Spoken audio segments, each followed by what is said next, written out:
Hello guys, Lid here. So this will be my Leaguestart plan. And first thing first, I do not recommend doing this if you're a new player. If you're a new player and you want to play like a Korean, I will highly suggest go for Cyclone. I have a guide from level 1 to endgame. I have a guide how you can craft your items. I done it last league, it works. Nothing changed about that setup, and it's very comfy. Everything there is automatic, so it's a lot easier to just do the Cyclone. And on this setup, we are playing with Fire Spell, and the skill that I'm planning to use is Firestorm, and we're going to cast them with Cyclone and cast when channeling. And that is what you see on the screen. You basically, this is like a comment in PoE2. It basically looks the same, it's just this one is fire damage. And Firestorm does get a buff on the next league, which is around 20% more DPS, something like that. And the entire setup is basically for the Quarian. So we're going to play with Dawnbreaker, we're going to play with Black Cane, and we're going to play with Combining on the third Ascendancy node. And you can also go for the Protect Devastation. It's going to give you cover enemy on us, and that will give you a lot more DPS. But that is a choice that you have to make while assessing everything new on the campaign. So for the Firestorm itself, this is the POB for the Firestorm. And I break down the POB from level 1 up to the Soros swap. So basically the goal for the setup is try to get the Soros, Dark Monarch, and Congregations. And this basically gives you the full force of the Black Cane. I mean, almost the full force. You need to max level them, but you get the point. With this many flat damage, you basically don't have to care about damage anymore, right? So the goal is to get this item as fast as possible, ideally day 1, at most probably day 2. And this is also another reason why I do not recommend this for new player. And for the other item, this is a very easy item to get. Like the body armor, reinforced defense until you get a good amount of armor, and then we craft resistance. And this is also another thing that you can do because of the change on the socket. You don't really have to care about the socket color anymore, so we can go for a full armor because we do take quite a lot of strength node over here, and that gives us quite a lot of strength. And the glove is just life regen, maximum life, and resistance. The implicit here, Herald of Ice doesn't matter, we don't use Herald of Ice. The most important one is the fire damage lizard's life, because this is going to give you a lot more recovery. So our net recovery is around 400 life, which is not a lot, but it's decent. But we do get the 900 life on leech. So getting the fire damage lizard's life is really, really important. So this is something you have to try to get, either from the implicit here or like some unique. Doesn't matter how you get them, but any source of damage lizard's life is going to be used for recovery. And for the boots, it's just movement speed, life regen, and resistance. And amulet, +1 level, resistance, and then whatever you need. Like in this one, I craft the attribute because I do need some attribute. Chaos resistance, this is this is just reforged chaos on the harvest until you get a good amount of life, and then you craft increased damage. If we need mana cost, you can still craft the Arion -3 mana cost. That will help with the mana cost. And then heavy belt, and for the belt, just life resistance, right? So this is a very basic item that you're going to use. And then for the jewel, I have one jewel that gives you +2 maximum fire resistance, and this is just to give us the 90% maximum fire rest. Because of the Dawnbreaker and combining, having 90 maximum fire rest is really important for survivability. And for the skill itself, we're going to use Cyclone, cast when channeling with the Firestorm, and then default support will give you basically a lot of phantasm from the Soul Rest. And then we have Frostbeam vulnerability here. And for the Aura, Flesh and Stone, a little bit more defense, Herald of Ash will improve your clear. And this is also a good amount of DPS because we have a lot of fists from the Black Cane, right? So Herald of Ash is really good. And Purity of Fire give us more purity, and Purity Element will give us resistance and also element immunity early on. And you can also change the Purity Element for like the damaging aura if you want to. But based on the number, I think we can just go for Purity of Elements. And for the Righteous Fire, we do not put any support gem here because at this point, Righteous Fire damage doesn't matter anymore. So we just want the 40% more spell damage buff from the Righteous Fire. And the next one is a Blood Rage. This is optional. This is basically just to generate frenzy charges.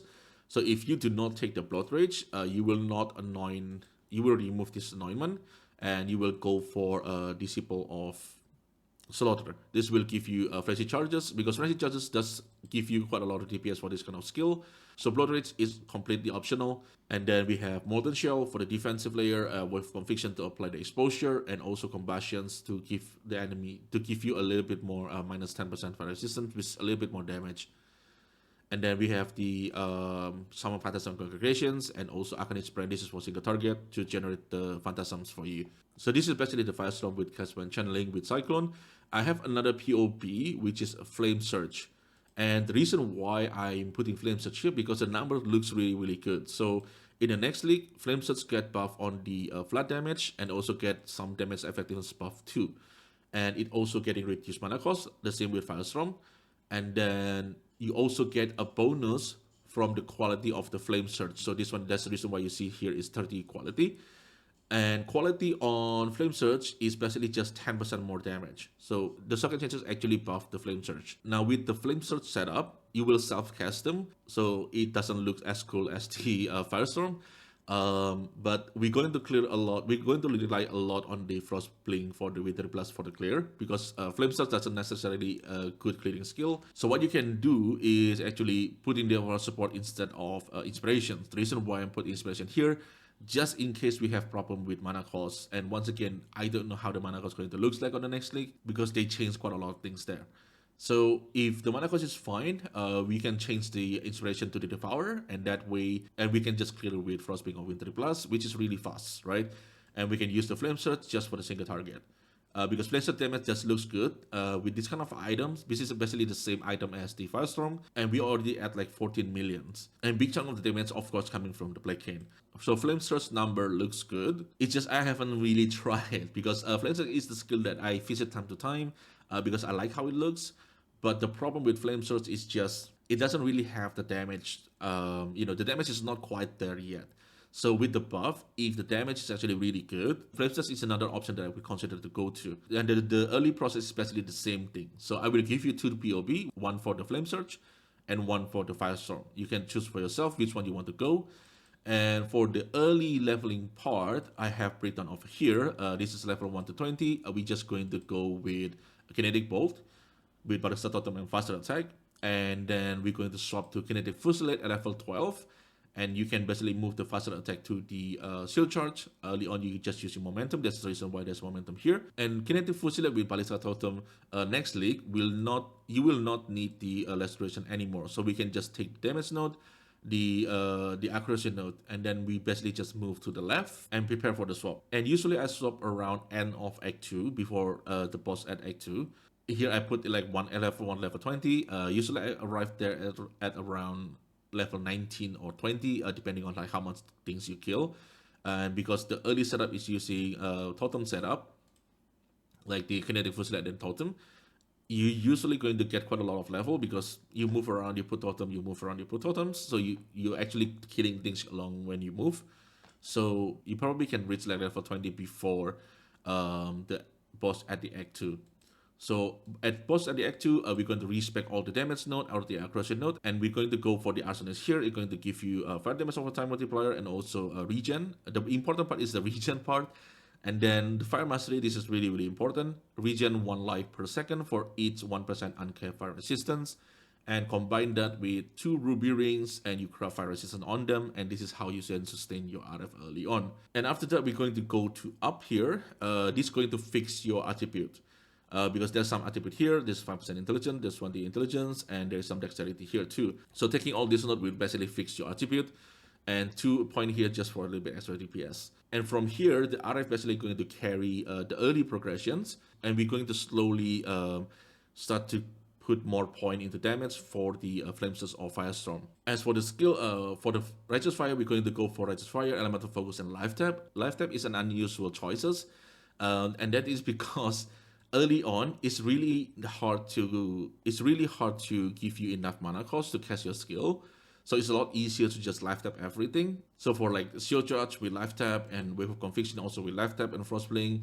And for the Flame Surge, we're also going to use life tap and Cruelty. So this way, the life tap on the RF is always going to be up. As for the Flame Surge, Cruelty give you damage, but also give you damage over time buff, which is going to boost the RF. And for the aura, I'm using Skitterbot and Head of Thunder, and I just use Vitality to basically fill up whatever left of the mana reservations. It's going to give you more regen, which for us, we're going to use our life to cast things, right? So having a lot of regen with RF, it's easier to sustain the mana cost for the Flame Surge. And Wave of Conviction going to give you exposure, which is going to increase the damage too. And on the Act 3, Act 3 is where you can get falling. So this is the reason why you see falling here. And if you get falling for the RF, you can put efficacy. I put swift affliction here. This is just in case you want to do library. For me personally, I will skip library. Swift affliction is more damage, so this one is like 18. Swift affliction at 25% damage, right? But for me, I just don't want to do library. So for the flame surge, the fourth socket will be for concentrated effect, and the same with firestorm. Firestorm actually also where you're going to get firestorm and also cyclone. You cannot use the Cast One channeling yet because that is on Act 4, but you can start leveling your Cyclone, and you can also start to use the Firestorm, and you can kind of compare between Flame Surge and Firestorm which one is better. And that is what I'm planning to do. I basically have to make a decision whether I want to go Firestorm or I want to go Flame Surge. And then Shield Charge will still be the same. And then for the Aura, Act 3 also give you Purity of Fire, and we're going to use Purity of Fire. And if you're going to drop the Vitality for this, do not sell the Vitality, level them on the offhand because we're going to use the Vitality on the Act 6. And the next one will be the Frostblink from Ability of Convictions. Put them with life tap so you don't have to worry about the mana cost anymore because we barely have mana. We reserve everything on the mana because we are using life tap. And for the tree itself, we're going to take the damage node first. This is also going to give you resistance, which is nice. We're going to take all the maximum fire resistant node after that. And this is basically going to reduce the damage or RF to you, and therefore it will increase your life regen. So maximum fire rest here, and life and maximum fire rest here. And that's basically the end of the Act 3. And on the Act 4, we will go to the second Fire Mastery, which basically going to give you 100% damage with hits against Ignite enemy. And this one is actually benefit Firestorm because Firestorm can ignite while Flame Surge cannot. So in Flame Surge, you have to do the Wave of Convictions. So you have to do Wave of Conviction first for it to ignite, and then you use the Flame Surge. Where Firestorm, you can just use the Wave Confusion once, and then you can spam your Firestorm. And Act 4 is also where you can set up the Cyclone, Cast One Channeling, and Firestorm. This is the earliest you can do this. And I do test this one today. It does feel pretty good. I mean, it's very, very comfy. It's just the damage is not super, it's not super crazy. But once again, that is without the buff. So that is for the Act 4. And at Act 5, we're going to take the EO first. That's going to do another DPS increase. And then after that, we're going to take all the regen. And Act 5 is usually where this life regen going to struggle. Not because of the damage of the RF, but because of your casting. Especially if you use Cyclone. With Cast One Channeling, you cast a lot of Firestorm, you can eat your life pretty fast. So we want to take the regen here to kind of cover for that. And on X6, you want to take your Vitality and Arrogance. You can buy your Arrogance on Lily after you do the quest, and it will give us more regen. And after that, we're going to take this Life Node here and Fire Node here. And another option is you can always take this node over here because this node gives reduced cost of skill. That means it's also including life cost. It's not just mana cost. So if you want to reduce your life cost, you can always go for the Tireless. And after this, you basically just go through the campaign. You don't change any setup anymore. X7, I decided to go for the damage node first, but once again, you can also go for the Tireless. The more life you get, the more damage from the RF too. And damage from the RF is still pretty decent. It's still going to carry throughout the campaign, especially on the clear. You can just walk around and things will die, right? So with RF, we basically save time on the travel, but on the single target, it's really depending on how good the buff is. And on the Act 8, is the same thing. Either you take this Tireless or you take the damage node. And the Act 9, we're going to take some of the life node here, and also this one spell and cast is also pretty good. And on the Act 10, this is where you're going to do your third lab. And this is where you can get Black Cane. And this is very, very important. You need to get the Fire Mastery that 40% physical damage convert to fire damage. And also you need to take the Avatar of Fire. And this will convert all that physical into fire damage. And that's mean it's going to scale with your farm ability, with your exposure and all that stuff. And you will get more damage that way. And that basically is the campaign. It's the RF campaign basically. You have a better single target with Flame Surge, especially with the buff, but based on the number, Flame Surge buff looks really, really nice. And one last note is when you reach day 1, when you get your glove, if you already have enough resistance, you can convert physical damage to fire damage here. So let me check over here. We can either craft item, this is convert, and you can basically convert physical to fire. It will give you around like 4% more DPS. But I think that's it for the POB. For the Firestorm, this is probably very close to what you're going to see next league, like the Damage Effectiveness buff going to give you a little bit more damage, but that's about it. The one that a big question mark is the Flame Surge, because the Flame Surge buff, this is really big. Like if I remove the buff, right now it basically like almost 5 million DPS, right? Because for Flame Surge, I need the Flame Surge to do a really good DPS in order for me to use it, because Flame Surge is not really a good skill for clear. And this is, I think, my first time actually League starting caster. So if you guys have any tips, have any suggestions, on my last video, a lot of people give me like a lot of tips, note, things that I do not know, things that I forget. So thank you guys for that. I really appreciate it, because I do not know everything about PoE, and I really try to league start something new every league. So I force myself to learn about new archetype, to learn about new tech and all that stuff. So hopefully at some point I become like a decent build maker, something like that. I really appreciate all the tips, all the suggestions. And if you guys have any questions, just leave a comment below. I will try my best to answer it. And thank you everyone for watching. I really appreciate it. And I will see you on the League Start.